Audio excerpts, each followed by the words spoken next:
Greetings, my magnificent ones. Sue Paulson here, your magnificence mentor. Welcome to Heaven on Earth, where we explore all manner of thoughts, ideas, challenges, dreams, hopes, aspirations that relate to you creating your brand of heaven on earth. It starts with entertaining the idea of your own magnificence, because I'm just firmly in the camp that we were born magnificent. We just forgot. So it's about remembering, coming back into the family of spirit that is magnificent and that we're an integral part of. Today's topic, I got thinking about sounding boards. Now, technically, according to Wikipedia, a sounding board is a board that is positioned in behind a speaker or behind a podium to amplify or help project the speaker's voice.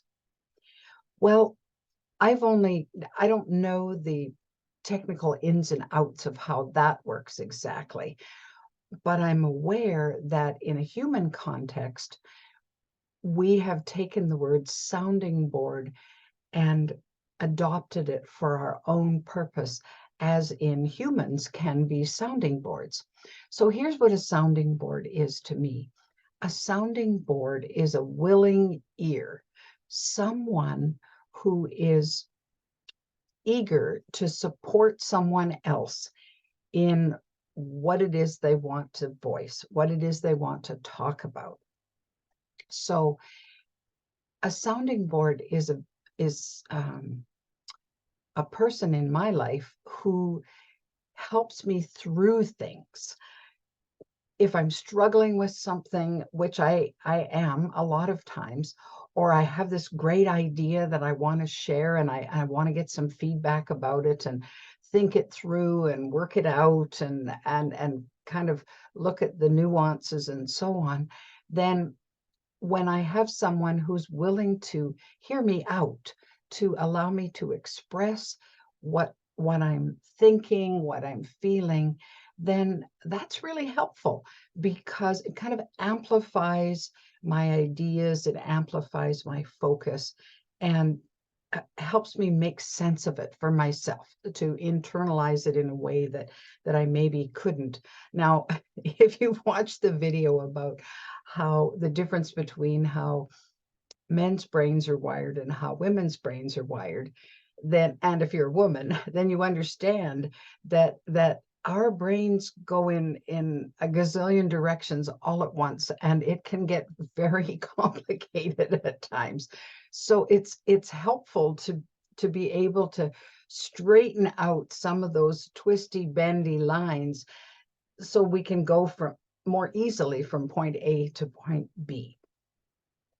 And of course, along with that, we can get very caught up in what we believe or imagine that somebody else might think about what we're thinking about. Oh, they think that was a terrible idea.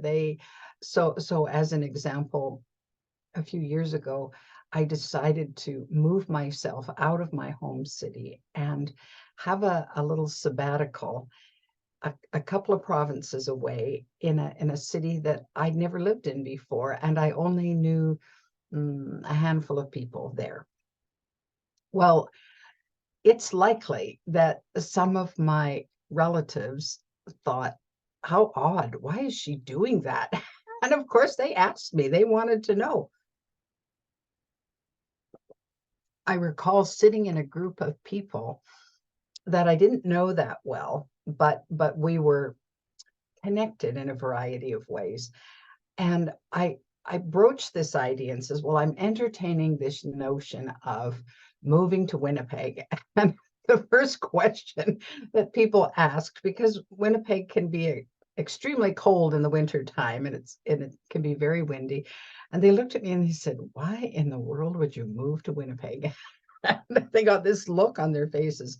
Well, So I began to just voice out loud what some of my reasons were and the rationale for it, the whatever. And because people were curious and they were listening to what I had to say, it enabled me to hear my own voice and to begin to question, well, are my reasons valid to me? Does it seem to make sense to me as I voice this?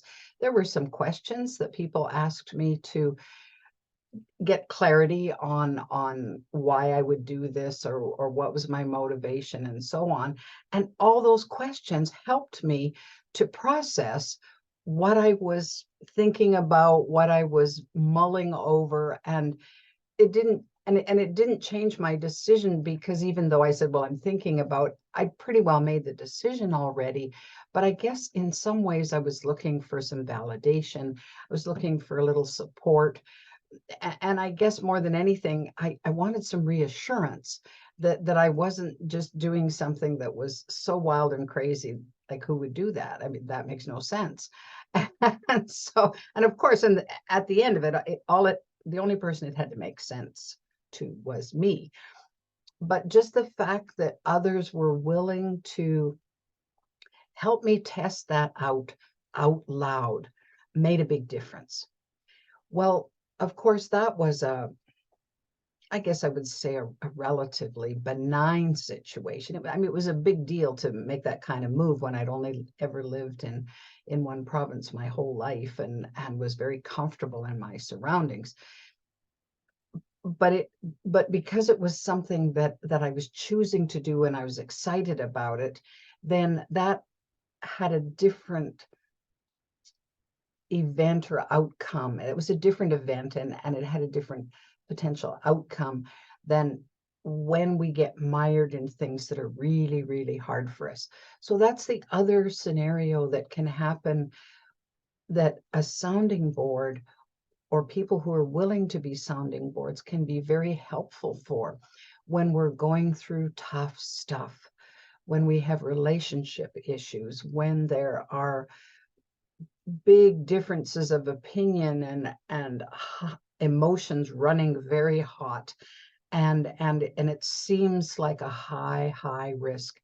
In those situations, being able to get out of our own heads and express to neutral parties what's going on, and how we see it from our perspective, the challenges that we're feeling, the anguish that we're going through, all of those kinds of things. We can feel very torn in so many different directions because of the pressures that come from things that aren't working well. So this is when a sounding board can become essential. Now, at what point does a sounding board, or does the willingness to listen to a friend or a relative when they're going through tough stuff, when does that become not helpful? When are we enabling where they're at and keeping them stuck as opposed to helping them move forward? Well, that's a tricky one. There's no question that sometimes the pit that people find themselves in is so deep and so far down that it can take considerable time for them to work themselves through to the surface. What we want to be aware of, though, and I think in my own life, as an example, when tough stuff was happening, I felt very victimized by it, and why is this happening to me? And and I'm weeping and wailing, and at some point it sounds like whining to me, like I'm whining about, oh, this shouldn't be happening to me, and I'm deep in the denial of the reality of the situation, and I can't seem to get a grip on it. Well, people are willing to listen to that up to a point, and then you can see them visibly kind of shrink away from that because it's too much. The onslaught is too much. Well, at that point, you might guess, and rightfully so, that you're wallowing. And I've wallowed plenty, and I've had lots of pity parties. The trouble is, not too many people want to go to a pity party, so it can be a lonely place. Well, if it feels like a pity party to me, then chances are pretty good it is. And I'm better to have my pity party all by myself, because eventually I'll get bored, and I'll get a little bit disgusted with myself and say, okay, Sue, time to move on here. How are you going to work your way out of this? Because it's not comfortable, it's not happy, and it's certainly not heaven on earth. So then at that point, I might share with trusted confidants and say, okay, here's what I've been wrestling with, and I really need some feedback, your ideas, an opinion, something to help me move forward. I want to make progress. I don't want to stay here. I want to move forward. And that's when I kind of activate my sounding board possibilities, where I seek assistance and help and whatever. That's why we have as many coaches and mentors as we do out there, and we have counselors, and there's that kind of support, because there are times in our lives when we get in so deep into an issue, and we're looking for lifelines. We're looking for a way to climb up out of the pit of despair, or whatever sense of helplessness and hopelessness that we're feeling, to say, okay, where is the better way? How can I reframe this? How can I let go of what doesn't serve? All of those kinds of things can be supported by someone who's in a sounding board role. So I hope you have people in your lives that can be sounding boards for you and are willing.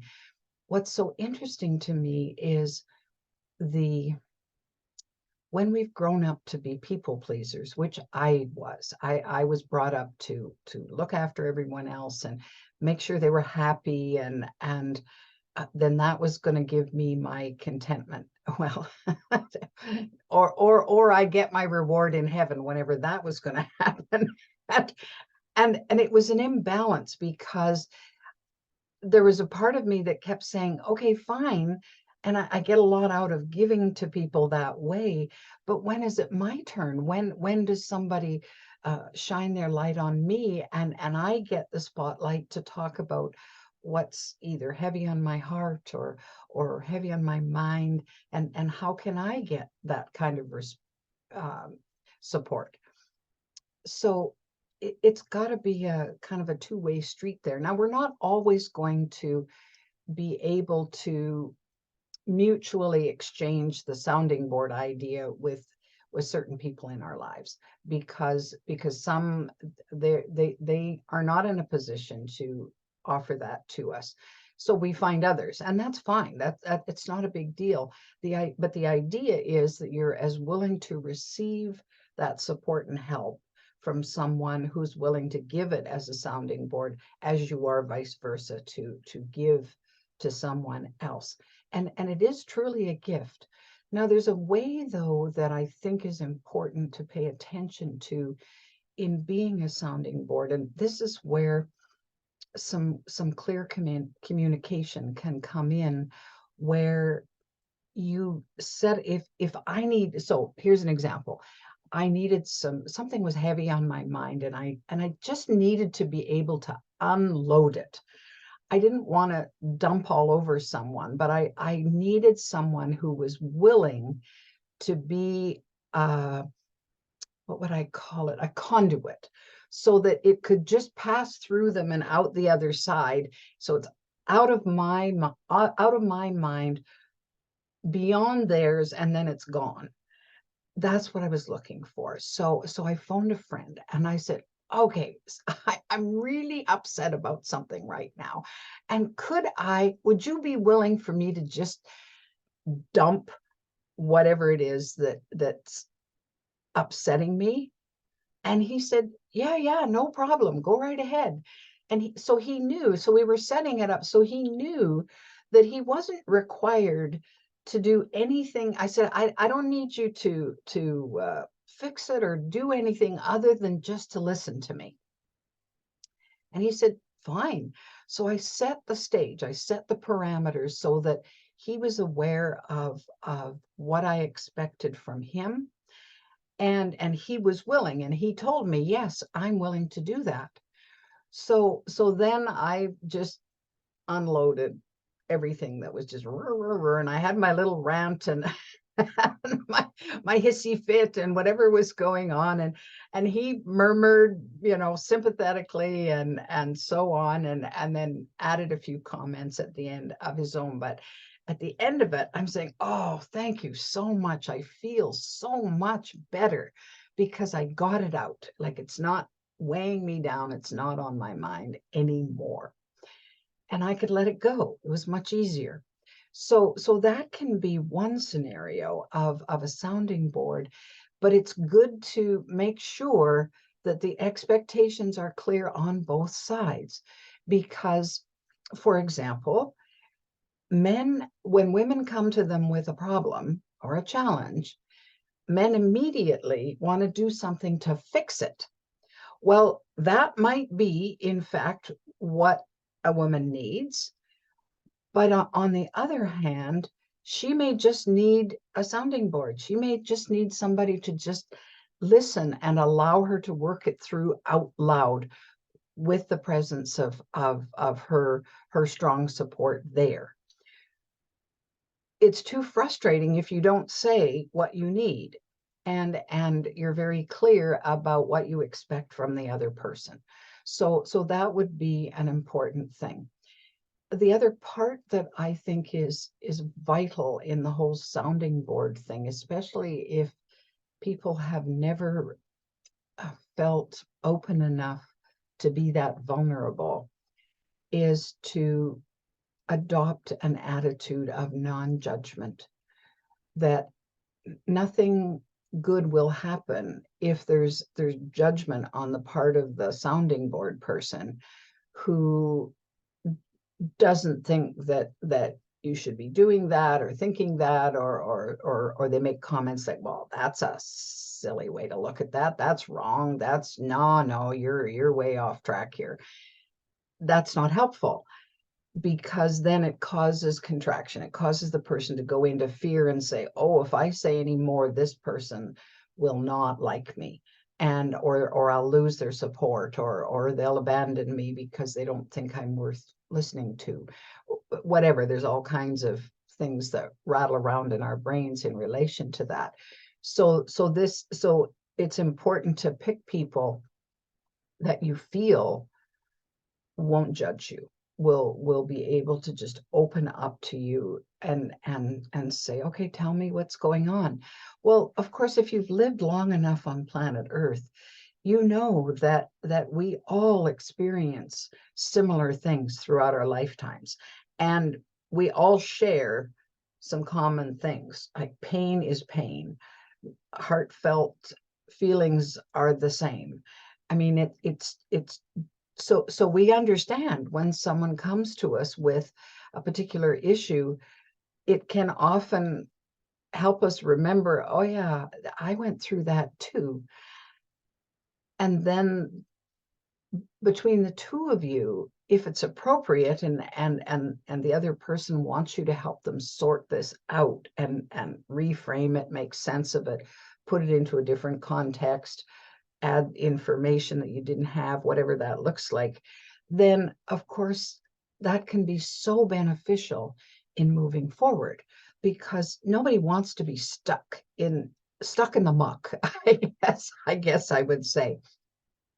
And if somebody does want to stay stuck in the muck, well, then there may come a time when they lose their sounding boards, because nobody wants to hear that anymore, because it doesn't look like they're doing anything except staying stuck in the muck.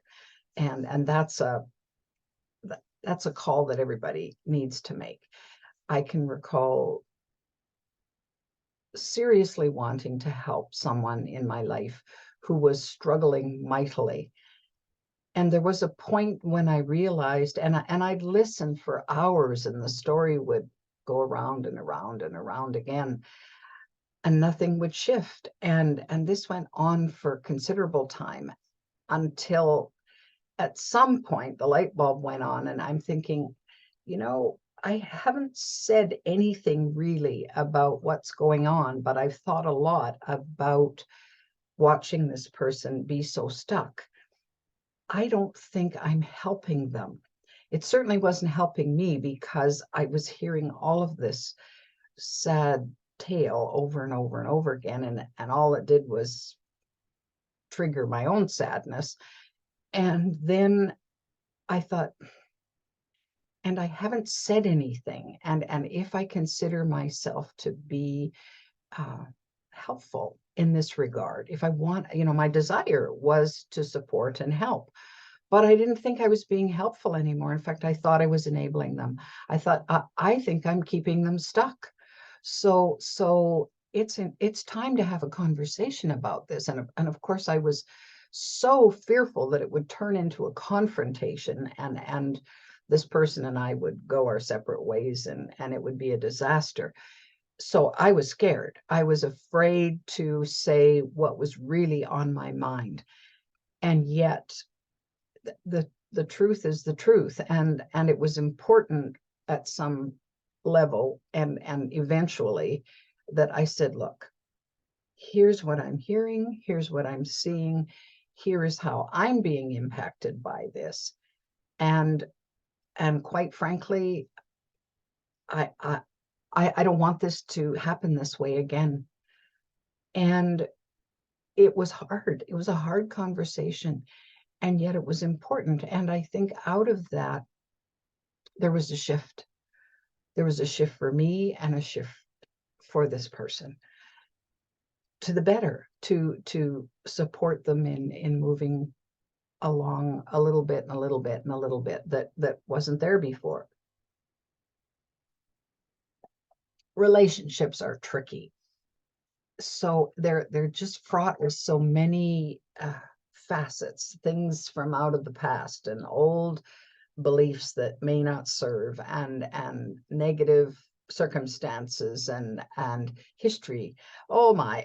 So they're murky waters to wade through, believe me. But I think if we can look at the sounding board perspective to say, how can I support someone in whatever it is that they're going through, whether they're entertaining a particularly delightful something, and we can be there to support and cheer them on, and kind of celebrate their joy with them, or they're deep down into something that's very, very challenging for them, and they need us to help them make some sense of it. That's what sounding boards are for me. And so I encourage you to think of who in your life you can lean on as a sounding board, or that you can just tell your troubles to, and they get it. And they don't stand there and saying, wow, no wonder you brought this all on yourself. Not helpful. Not helpful. It's more helpful to have someone say, hey, I hear your pain, and I felt similarly, even though I haven't been in your shoes exactly. I've had other situations that have triggered that same feeling, and so I get it, and it's hard, and you're strong enough to get through it. So someone who sees that magnificence inside of us, that knows at heart level that we have the ability to work our way through that, however long it takes and in whatever fashion it takes. So that's what I wanted to share with you today.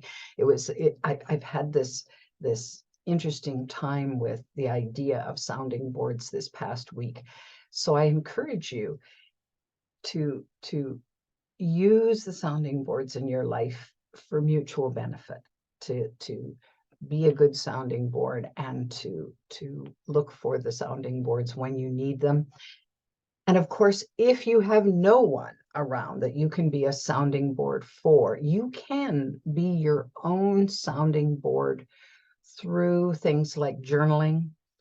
Journaling for me helped me work out all kinds of stuff going through my first divorce and trying to understand myself and understand what I'd been through and the decisions I made and so on. And it was too raw for me to talk about at that time. I felt too vulnerable. I didn't want to put that out to anyone else. And so I went inside and I kept writing about what was on my mind. And it was so interesting how after 3 or 4 pages of angst on the page, the tone shifted and I started writing more positive things. And I was able to move myself through that. So that's always available to you if there's no one else around that can support you in that. So you can be your own sounding board and your own lifeline. I have found too, in addition to that to have a community of people that you can have that can act as your sounding board, that adds even more to the whole ability to move towards and embrace your own magnificence. So if you're enjoying the Heaven on Earth series, I really invite you to subscribe to my channel, Sue Paulson, to download my free app, which is where I post all my videos as well as on YouTube. And sometimes I post on Facebook, although I'm not as consistent at that as I could be. So, but if you want some consistency, then download the Magnificence Mentor from either Google Play or your Apple Store.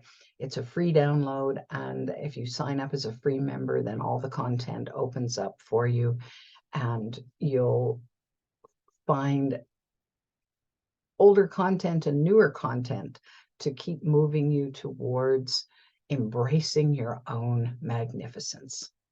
In the meantime, have a great week. We'll see you next time.